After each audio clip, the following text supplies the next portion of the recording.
If you like the video, make sure to like, subscribe, and comment. For more videos like this. What's the most mysterious, paranormal thing that's ever happened to you? Not me, but my coworker Scott. He went deer hunting right around the first week of December. He hears the brush move about 200 yards away after sitting in a tree stand for an hour or two. Thinking it was a deer, Scott put the rifle up and looked through the scope. He said what he saw was this thing, real skinny, almost boneless, white as a sheet, running after a deer. This thing got to a clearing, stopped, and looked right back to when Scott was in the tree stand. He said he never felt fear like that, saying it was like it knew it was being watched. Then it began getting closer and would crawl on all fours like a person would. Thing got to where his truck was parked, sniffed around, and stood up. Scott said at this point he started praying to God, and the thing left. He got in his truck and left all his gear, and to this day he wouldn't go in the woods by himself. I was 17, and my bedroom was at the top of the stairs. My dad worked the evening shift and would come home in the middle of the night, eat, watch TV, then go to bed. One night I woke up, and as I lay there, I heard someone walk up the 3 steps to the landing. I was laying there, waiting for my dad to come up the stairs. When I heard what sounded like a huge window break, I jumped out of bed, thinking my dad had broken the window on the landing, but also realizing the sound I heard was too loud to be that window breaking. It sounded like a huge window from a department store falling onto the floor. I ran downstairs, followed by my mother, who had been awoken by the sound. My dad was behind my mother, woken up by my mom jumping out of bed. We all ran downstairs, and there was nothing broken anywhere. My dad took a flashlight and searched outside and around the house and found nothing. The next day, my dad searched the whole neighborhood, and we asked the neighbors. Nothing was ever found, and no one but myself and my mom heard the noise. I used to live with a friend and his family. They live in the woods, houses are visible to the left and the right, though with a fair distance between them, but his property extends pretty far back into the woods. A large section of his backyard has a fence around it, and the property extends even farther and is a good bit more wooded until you get to someone else's house or backyard. For imagining distances, from the back of his house to the fence is probably a 2 to 3 minute walk. One late night, we had a bonfire in his backyard. And we watched this floating yellow light move around in the woods. The distances it was moving at the speed it was moving seemed way too fast for a person with a flashlight. It was really moving around quick. Sometimes it seemed it would just be on the inside part of the fence, and other times it would be farther out from the fence. We watched it for a good 30 to 45 minutes, just wandering back and forth around in his woods. One of the times it was within the fence line and getting somewhat close to us. A couple of us crept towards it in the woods by about 20 feet, and it retreated farther into the woods. We went back to the fire, and it just kept wandering around in the woods. We decided to leave it alone at that point. We weren't about to be led into a dark wood by some strange floating light. Probably the strangest thing I've ever seen, and something I can't quite explain. Later in the night, we watched a red light doing something similar, but it was moving much shorter distances and at a slower speed. It could have been explained by someone with a flashlight wandering around. This past year, while exploring off-trail at a recently opened state park, we found this really strange place in the woods that is probably about an acre or 2 of land that is always pitch black, even in the middle of the day. We ran through it, and it feels creepy as hell. When we checked it out from overhead on Google Maps, it just looked like any other pine forest. The thing is, most creepy things people claim to see in the woods could be lies or have been mistaken.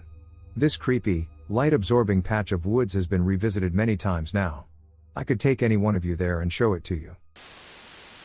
A few months ago, I came across the wreckage of what I determined to be a VW Beetle from the 1960s while hiking in the woods. It was completely smashed and mostly buried in a ravine. I could tell based on how the wreckage was scattered that it came down from a curve in the road above the ravine. While exploring the wreck, I found dozens of ladies' stockings, many of them all knotted together. They were old and disintegrating, scattered about with the wreckage of the Beetle. It definitely gave me the chills. I've scoured the internet and asked the locals, but no one seems to know anything about it. The mystery of the wreck and stockings keeps me awake at night, sometimes thinking about it. I just want to solve it so I can stop thinking about it. My father and I used to go on outdoor excursions before he passed away. Many years ago, we were on an overnight trip canoeing down the Blackwater River in Florida. That's creepy in and of itself, as an unusually high level of tannins from rotting vegetation on the bottom makes the water appear black. As it got later in the day, we decided that the next little beach we came upon would be where we would set up camp and stay the night. As we came around a bend, there to the left of us was a good-sized flat beach, perfect for camping. Upon further inspection, we found that someone had stuck hundreds of little twigs all around the perimeter of the beach and had laid them in a pentagram at the center. There were all kinds of sculptures made out of twigs and small branches. It was the strangest thing I've ever seen. We noped the duck out of there and made camp a couple miles down the river on the other side. A few years back in high school, me and a few stoners wandered off into the woods looking for a good place to smoke away from all the people and hubbub. We went right off a trail that went through a popular park, not more than 50 to 100 feet away from where foot traffic was pretty frequent. We were walking in and started to find burned scraps of paper littered everywhere, whole pages started to appear, and we stumbled into a small clearing that had a bunch of plants built up around the side to block the view of anyone treading close. We started to smoke there, not thinking much of it until we noticed it was a Bible that had been burned, and then we started to really look around where we were. Several trees burned at the base, and weird old fluids were in rusted cans all around the edges. We hadn't noticed it, but we had been scuffing up a large pentagram that had been dragged into the dirt in the circle.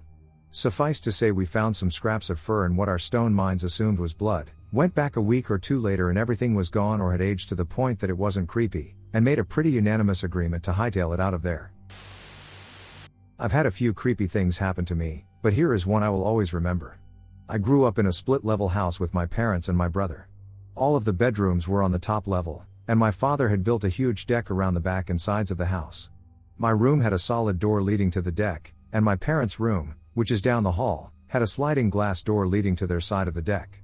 Because of the solid door, there was no window to the room, so when the doors were shut and the lights were out, it was pitch black.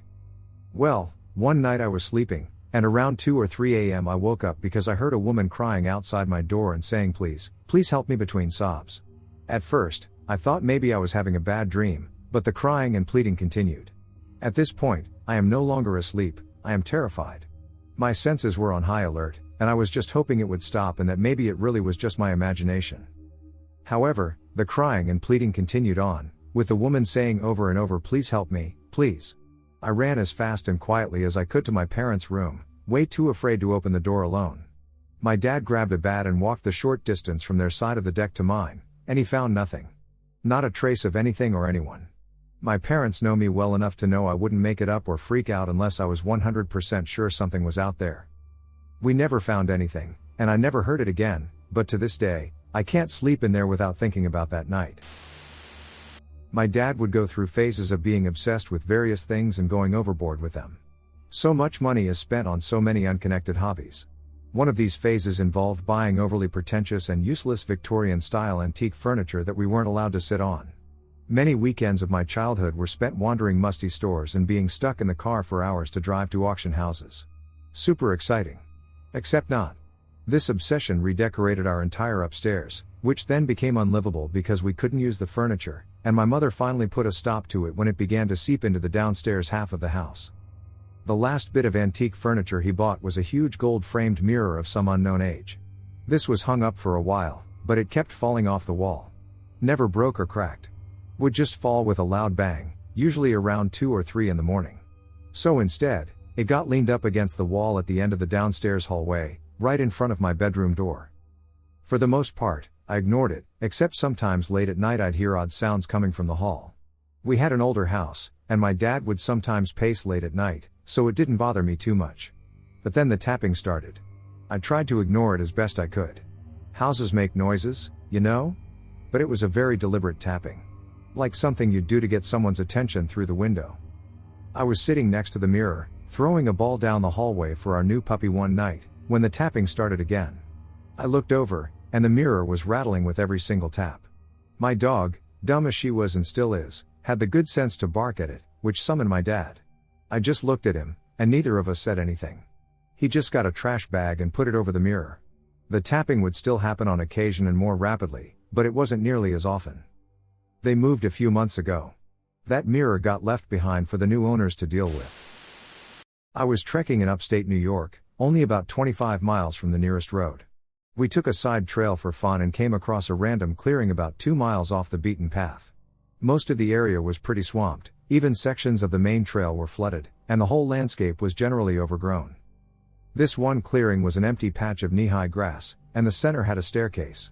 A perfectly pristine staircase. Not a single leaf, speck of moss, or mote of dirt. It rained every night at about 5:30 p.m. on the dot, yet there was no sign of weather on this feature. It was like someone went into a new suburban home with a sawzall and surgically removed the main staircase, then airlifted it into the middle of nowhere. It was absolutely clean and untouched. It was concerningly unnatural. A buddy of mine has the only copy of a picture we took of him on the stairs. We took it on a Kodak disposable, and he refuses to share it. Looking at the picture apparently messed him up. Even in the moment, right after we took the picture of him on the second step, he freaked out and insisted we leave. I really don't know much, except that we weren't the only ones to have seen things like this. I was 11. I went to my dad's house for the weekend. Dad and stepmom go to bed in their room. My two little sisters go to sleep in their room.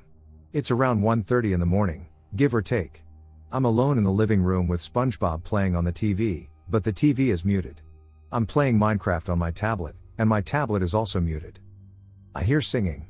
Clearly, a small boy is singing. I pause, look around, and turn to look behind me. I see nothing. The singing stops, and something inside me screams at me to go wake my dad up. I quickly check my sister's room, they're both sound asleep. I wake up my dad and tell him I heard something in the living room and that I'm scared. He shoots out of bed, and we go to the living room together. The TV is off, my tablet is off, and I tell him they were on when I went to go find him. As soon as I say it, a shelf full of glass cups falls into the kitchen. He grabs me, takes me to his room, wakes up my stepmom, and tells us to sit there and wait. He went to get both of my little sisters, and we slept in his room for the night. He locked the door to the hallway and put the doorstopper at the bottom. The next day, my dad sat me down and explained that this wasn't a rare occurrence and that if I ever felt scared, he should go to me immediately. Whatever was in that house wasn't friendly but seemed to be afraid of my dad. My sisters frequently had nightmares of a small girl around their age who stared at them from the hallway. My stepmother had shelves collapse on her at various times. My dad had books thrown in his direction. Thinking about it makes me feel scared, even in broad daylight. I was walking home from the local library one night down a narrow street where there was only a footpath on one side, the other side was a railway track. It was already pitch black, and there were very few street lights along the long, curved road. As I'm walking down the street, in the far distance I see a white blur. At first I didn't think too much of it, I just assumed that it was someone dressed in white or perhaps some sort of trick of light. I'm also a little bit short-sighted. As I get closer, I start to get a little bit more nervous. The white figure starts getting bigger and bigger, and it seems a lot larger than the average person. As I finally get within range to get a clearer look at this figure, my heart basically stops. It's a lady wearing a full wedding dress, including a veil that covered the entirety of her face. Now I've seen enough horror movies to know this was the time to turn around and run, but I was literally entranced. I just kept walking forward towards her, trying my best not to look at her, until we eventually approached each other. As I was walking past her, I gave her a quick glance, which I immediately regretted. I could not see her face at all through the veil. She was very tall, easily over 6 feet, and had a large, intimidating frame. Furthermore, I could not see her legs or feet either, which was fine as they were covered, but the way she was walking seemed way too smooth. There was no natural walking movement. She did not look at me, nor did she react to me whatsoever. She just kept gliding forward, looking directly ahead with no head movement. I also don't recall her making any sounds whatsoever. In fact, I don't even remember if I heard her footsteps. As soon as I was past her, I quickly accelerated my walking speed to get as much distance from her as possible. After about 15 seconds of this, I finally mustered the courage to take a quick look back, and what do you know? It's a literal horror cliché, she had completely vanished. There were no side streets at all, so I rationalized that she must have gone into one of the houses. I proceeded to sprint down the rest of the road until I reached the main street with a lot more lighting. Even from there, I still jogged the rest of the way home. To this day, I still have no idea what I witnessed that day, and I have never had any other supernatural or spooky experiences like that since. I still try to avoid this stretch of road late at night whenever I visit my parents' house.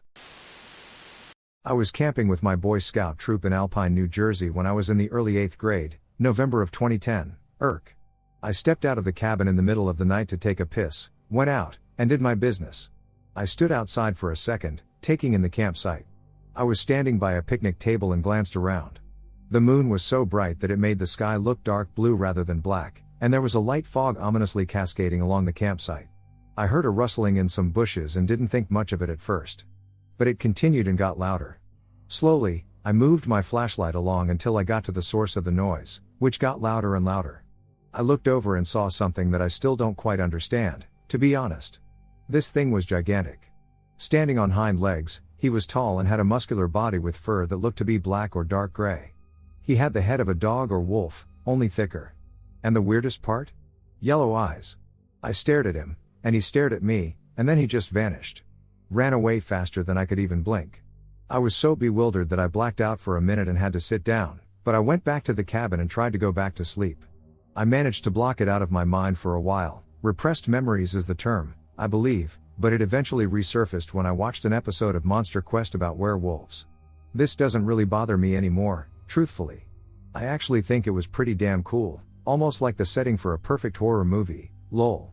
The funny thing is, I feel like this thing didn't want to see me any more than I wanted to see him. It's as if we looked at each other and just silently agreed to say nothing, leave each other alone, and then act like all this shit never happened. I personally don't buy into all that transformation, bark at the moon BS. I think werewolves are more of an undiscovered species. I stayed with the troop for a while after making Eagle to help mentor some younger scouts, and while I'll always be known as the fun leader, probably due to being closer in age, I still always stress to them that the buddy system is mandatory at all times. Because my night could have been much different if this wolf creature I saw was a little more on the confrontational side. I was in a state park a few years ago, and I was fishing at a lake one morning. It was broad daylight, and I could see pretty clearly. Anyway, I heard the sound of something on the other side of the lake. It sounded like something big was moving through the underbrush. I could see the bushes and small trees moving aside, but I couldn't see what it was. The movement was getting closer to the shore. Then the bushes nearest that shore parted, as if something was moving them, but there was no person or animal there. Nothing. After a pause, there was a big splash in the lake. Like, bigger than a person would make by cannonballing. I still saw no creature, but as the splash subsided, a V-shaped wake formed in the surface and moved across the lake, then grew smaller, then vanished, as if whatever it was swimming deeper. I didn't wait to see, or not see, whatever it was resurface. I ran straight back to my car and drove away. I was 10 years old in 5th grade. Creekside Oaks Elementary in Lincoln, California. I can't remember the exact date, but I remember it was a few days before Christmas 2001. My parents, my older brother, and myself were sitting in the school auditorium along with all the other families and parents, waiting for my younger brother's play to start. They were doing the 3rd grade Nutcracker. Anyway, there was some sort of issue with a couple of the kids in the play arriving late, so it was taking forever to start. I told my dad I needed to use the restroom, so he told me to hurry. I headed out of the auditorium into the hall towards the restrooms, but they were locked, and I was a really picky boy, so there was no way I was using the porta potties they had set outside for everyone to use, so I headed towards the staff restroom, which was around the whole other end of the auditorium hallway. Anyway, as you can imagine, since it wasn't an area meant for any of us to use, it was very dark, and they had turned off all the lights, so I just followed the small, dim overhead light right above the staff restrooms. Well, literally that second before I was about to open the restroom door, I saw and heard the door to the art room slowly close. I was freaked out but also very curious. I go into the art room, pitch black, obviously, but at the very corner of the room where the moonlight was coming through, I see a dark floating figure wearing what looks like a shredded cape or robe. After about 2 seconds of staring at it, it flies underneath the window blinds and almost disappears through the window. I peed myself immediately and booked it to the auditorium. You can imagine how bad I was crying, and I ran in there, all the parents staring at me, and my parents ran down right away to see what was wrong. I explained it then, and I've explained it a bit more recently, but they will never believe me. I've never had anything happen before or after that. Driving late in the afternoon on city streets with 3 other people in the car. We're talking about the movie we're about to see and where to grab dinner or drinks later.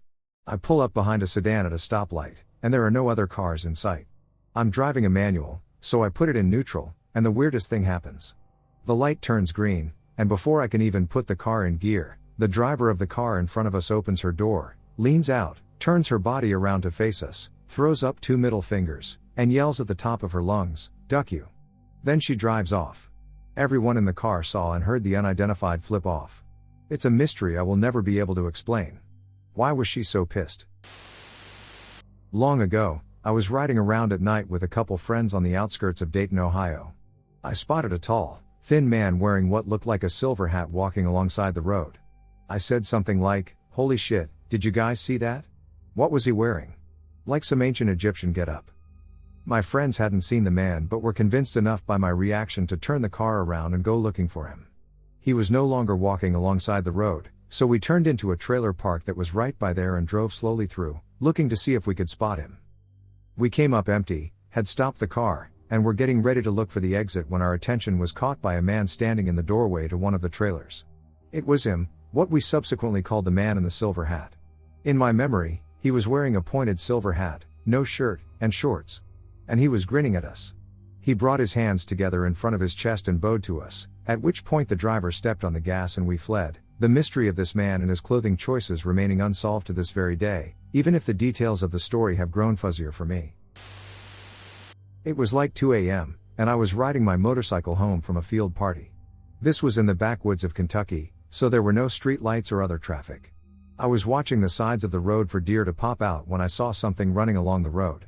I slowed down a bit, thinking it was a deer, but when I got closer, it looked more like a person running on their hands and feet. Real thin too, didn't have the profile of a deer. Whatever it was pale, and on all fours. It was taller than the grass, 2 to 3 feet. I dropped gear and got out of there as fast as I could. Not my story, but my dad's. When he was a teenager, he and his friends snuck into an old graveyard by one of their grandmother's houses. While they were walking around, they found a gravestone belonging to a guy who had the same full name as my dad. Weird enough, because they lived in a relatively small suburb in Massachusetts at the time. Worse, this guy died on my father's birthday.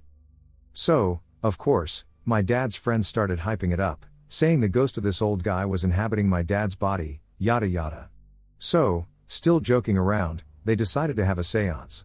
They'd talk through my dad to this ghost, saying his full name and asking the ghost to do stuff.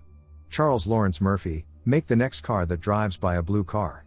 So a blue car drives by next, but no big deal.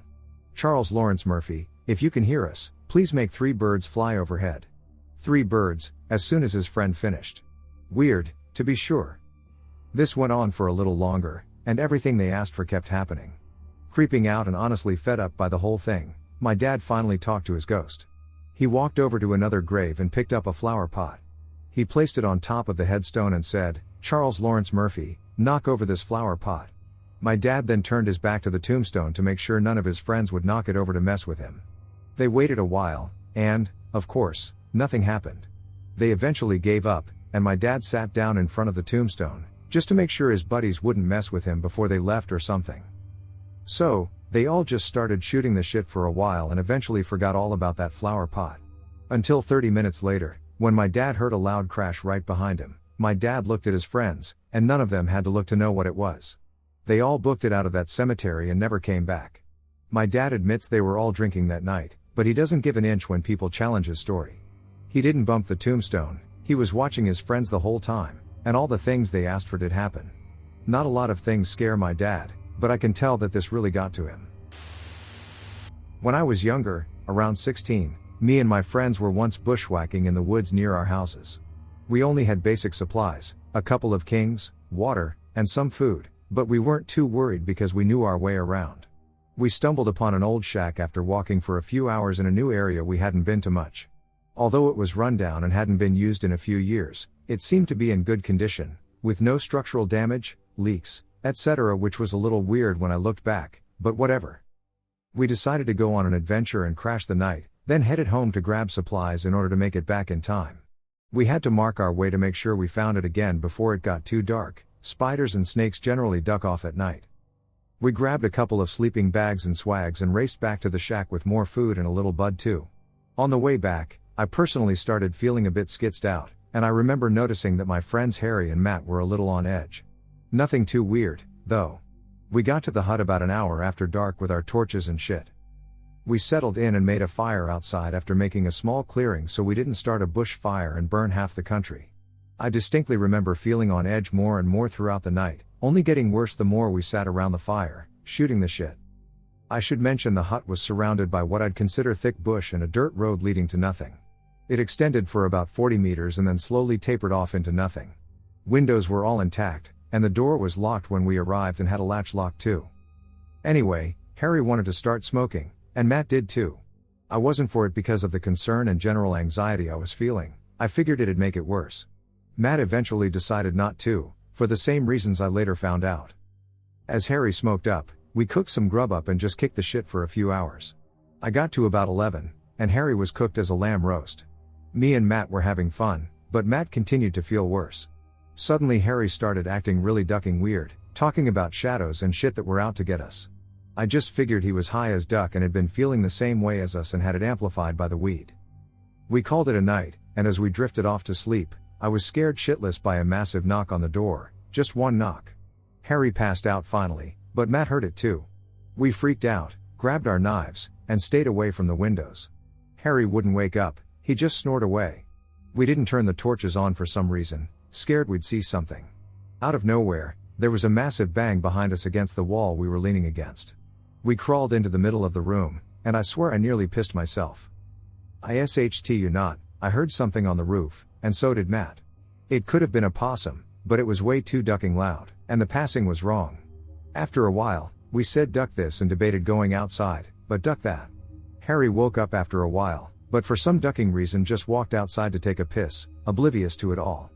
Before we could stop him, he was out the door, which was left open. After 20 minutes, he wasn't back, so we manned up to go out and find him. We looked together for an hour, it was now early morning. Anyway, I couldn't find the cooked one.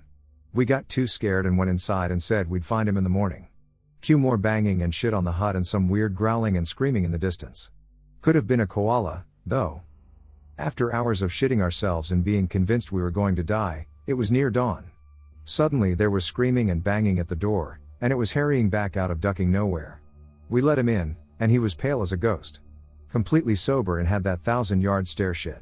I couldn't get a word out of him for a while, but eventually he said he went out for a piss and felt a presence behind him in the shack.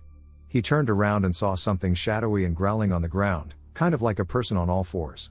He ran around it, shitting himself, and got to the door, which led him to now being inside.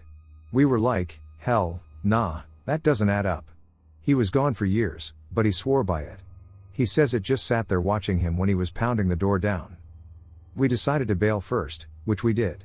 We grabbed big sticks, had our knives out, and made it home after a few hours. After that, nothing really weird happened, although we all feel weird sometimes around bushland.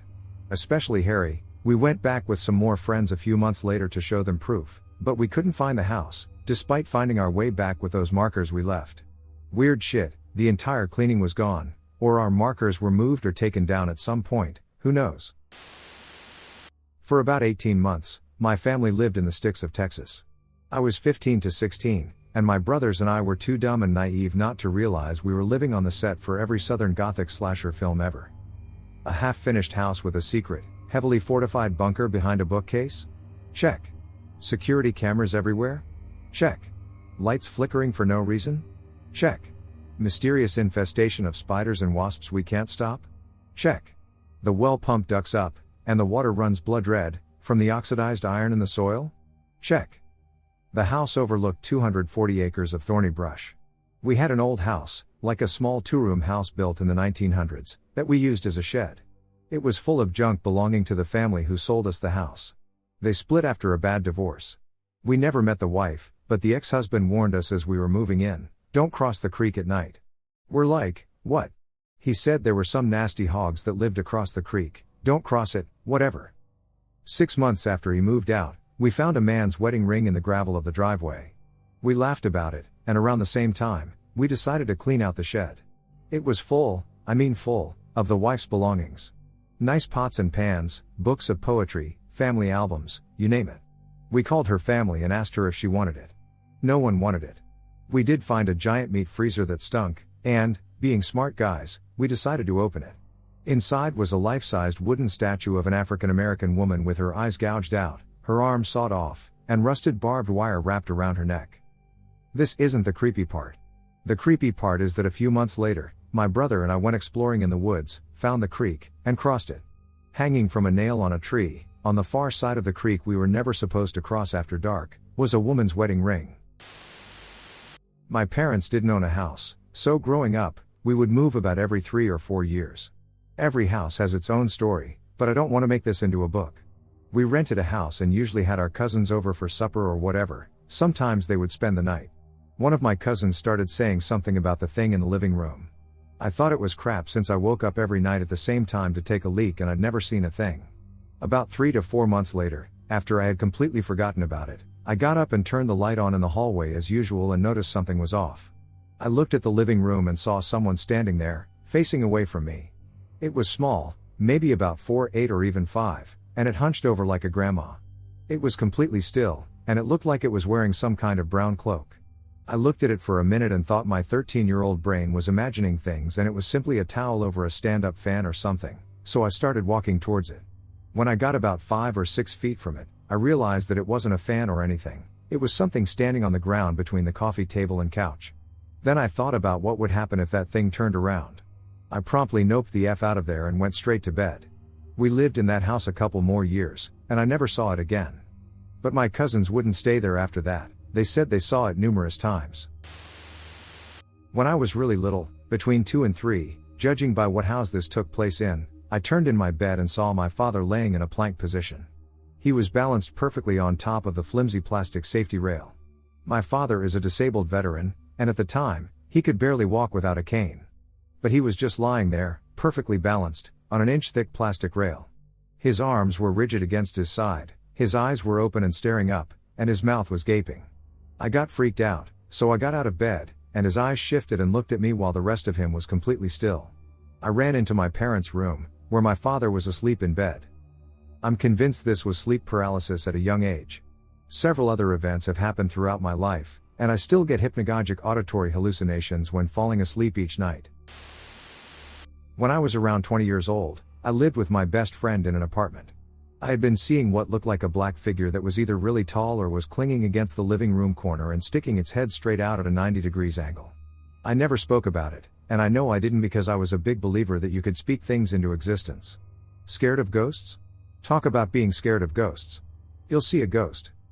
Anyway, I saw it quite frequently, never head on, though.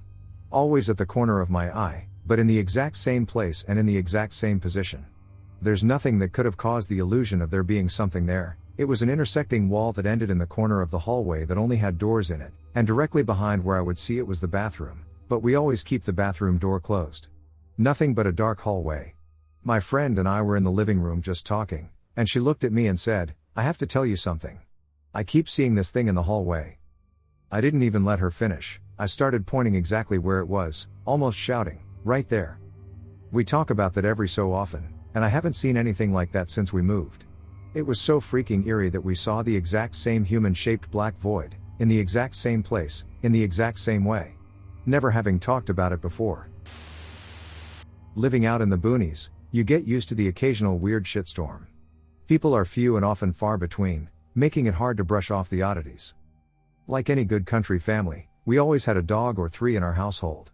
Strays that showed up and we couldn't turn them away, backyard puppies born and given by neighbors, a mishmash of mutts. 2 of these dogs were our lab mutt named Chester, who we picked up as a puppy around 6 years before this story, and Buddy, our presumed boxer, that my mother brought home after her client had been terrified of the big mean dog wandering her neighborhood. When I was about 12, we lived way out in the countryside, with our nearest neighbor at least a mile away.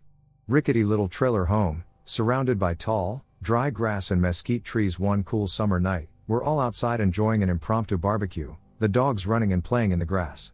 But out of nowhere, both stop their games and stare at the backyard, on edge. We all paid attention and quietened, trying to hear whatever it was that had their hackles raised. With a bark more vicious than I'd ever heard him make, Chester hauled us towards the backyard, with Buddy right on his heels. My dad leapt to his feet and shouted at us kids and our mom to stay where we were, closer to the cars than the house, which had a back door anyway, so staying was safest. He took off after the dogs and disappeared in the backyard for a few minutes. We heard the dogs go silent, and then my dad started shouting at us. "Y'all get over here now." We rushed to see what on earth had the dogs all riled up, concerned about the obvious shock we heard in Dad's voice. When we rounded the house, Dad was standing there, Chester was standing by his side, still tense, and Buddy was cowering behind them. Dad pointed, and we looked to see what it was. There, in the middle of the backyard, was a big, old flashlight, standing on its tail end and shining brightly straight into the sky. Now, what made this such an odd sight was the fact that this flashlight was a cheap one and had been left outside in the rain, wind, and sun for months. My brother and I had tried to use it a few times, even replacing the batteries, but it didn't work anymore, so everyone just abandoned it to the elements. But now it was on, as bright as the day we bought it. That was weird enough, but there was more. When I got back here, my dad was saying I saw that flashlight, and the dogs were terrified of it. Chester was a good dog, he'd never been afraid of anything, and in fact, at a previous home, he'd disappear for a night at a time and come back all torn up, fightin' hogs, my father claimed, though who knows how accurate that was. Whatever the case, he'd have bruises, scrapes, and cuts, and he was in so much pain that he would struggle to find a comfortable place to lay. After a few days to recuperate, he was back out again. And now Dad was saying he was scared? Of a flashlight, which, in fairness, really had no business being on or in that position, which it most definitely had not been in before. So afraid that he wouldn't go near it. Dad continued telling us what had transpired in those minutes before he shouted at us. Now, he did think the flashlight being on was kind of weird, but after a moment of confusion, he shook his head at the dumb dogs raising hell over nothing. He went to turn the flashlight off, and according to him, when he reached down, his hand was suddenly drenched by an icy cold pocket surrounding the flashlight. When he jumped back in shock, Chester growled, and Dad quickly retreated back next to the dog as he shouted for us. As he finished telling us, the flashlight flickered off. After that, it never turned on again, despite multiple battery changes and cleanings. We left it outside. My dad was always prone to storytelling, but he didn't outright lie, and in even his most fanciful of stories, his voice never held that slight tremble of fear, nor were his eyes ever that wide with shock. I believed him then, and after the life I've led, my convictions are even stronger. There was something back there that day, manipulating a useless piece of garbage, something that made my big brave dog tremble, something that my army veteran good old country boy father was afraid of. When I was about 15, we were camping in upstate New York in the summer for about 2 weeks. The first 3 or so days, everything was okay. Until I found this little dinky, run-down wooden shack in the woods not too far off from our campsite. Me and my brother explored it, and it was about the size of a mall kiosk. There were a bunch of loose, rusted nails scattered on the floor and Sharpie graffiti on it. The night after, I was alone at my campfire, finishing my dad's beer bottle. Yes, I was a rebel back then, while he and my brother were fishing. The sun just finished setting, so it was dark, but you could see around just fine. I look over to the cabin, and it's illuminated red, as if there were a flare inside of it. Since one of the other campers had kids who played with firecrackers, I didn't bother thinking about it. I thought maybe they threw in a flare or something. My dad and brother came back and also saw it. The next day we're talking to the other neighboring campers, and I bring up the red light, and they say that they never saw it. This was even though they were having a feast that night and the cabin was in plain view from their place. One of the guys even gave me a yeah, sure, whatever you say, kid kind of look. 3 days later, I came back to our campsite in the middle of the night after using one of the public toilets at the camp, and it was around 9 or 10 p.m., so pretty dark. I looked over to the cabin, and there it was again, the red flare light. And there was one of the campers who had a dog, and it ran around freely. He often let them run around in the camp. I go over to the campfire to piss in it before I go to sleep, and I see that dog go into the cabin and start barking at it like there is no tomorrow. It stopped suddenly, and I went back to the tent. Before I went to sleep, I heard the camper call the dog's name. Misha. Misha. Or some name like that. The next day, the dude had the saddest face I have ever seen and packed up and left with his other dogs, even though he was due to leave a day later. I didn't see Misha go into his Jeep when he drove off.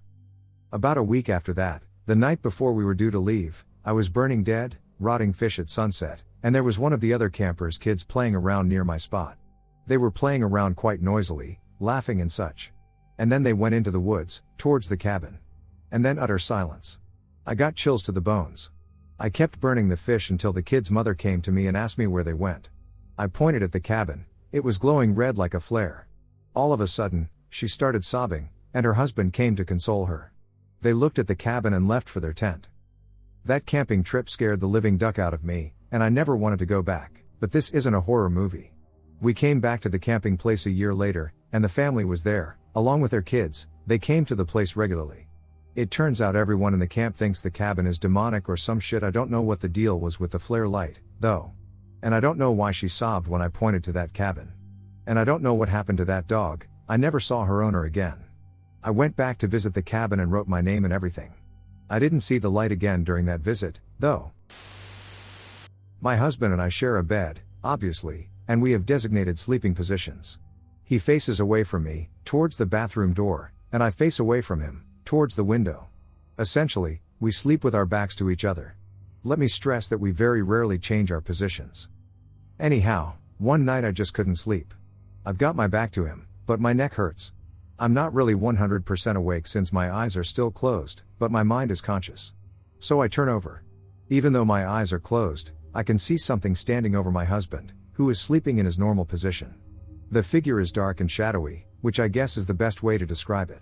I remember it being tall, almost to the ceiling. As soon as I turn, the shadow's face lunges past my husband's body and straight at me. I don't remember its face, just that I felt extreme hatred and anger. Like it wanted me dead in the worst way possible.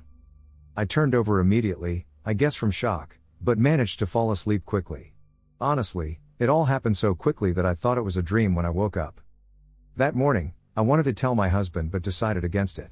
He is very against the paranormal. He won't have anything to do with it. His mom is the same, so I assume he gets it from her. Their rule is that if you don't acknowledge it, it can't hurt you.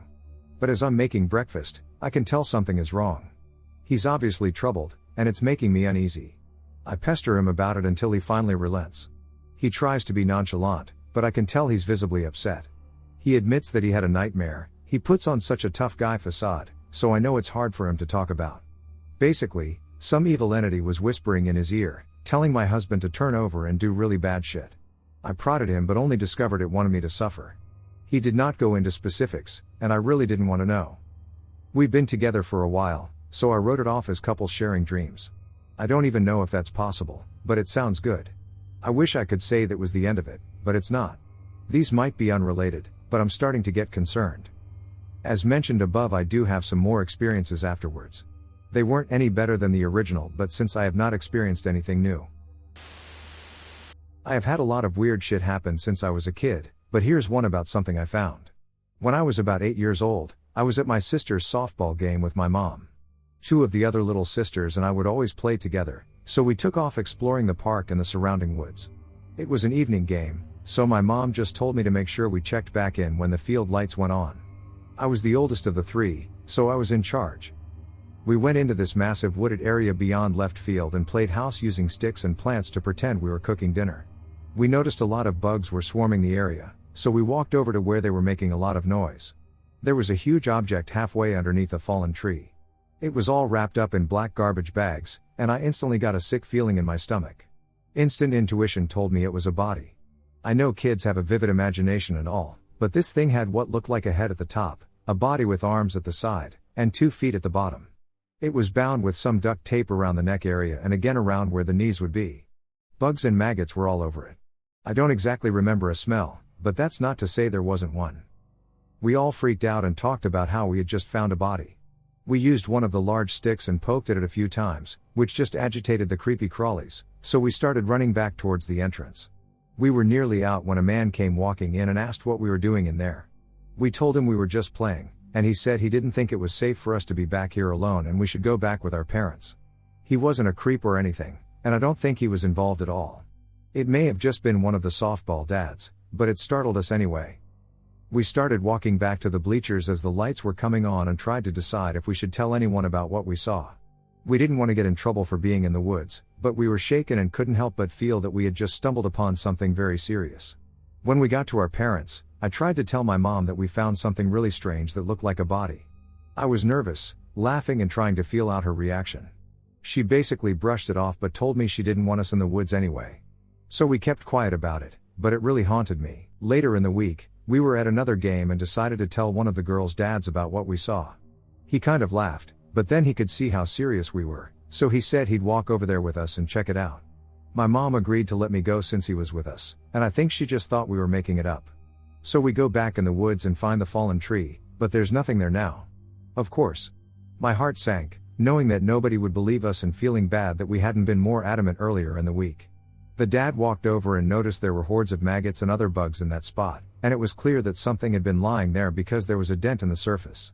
He told us not to walk over there because it smelled pretty bad and was crawling with insects. I honestly think he believed us in that moment because he looked almost frightened. He rushed us out of the woods and assured us he would tell someone about it. I don't know if he ever did, but to this day, I stand by my story that we saw a dead body out there. It wasn't imagination running wild or an exaggerated story for attention. I felt a deep fear and an unsettling feeling that only happens when your intuition is on point.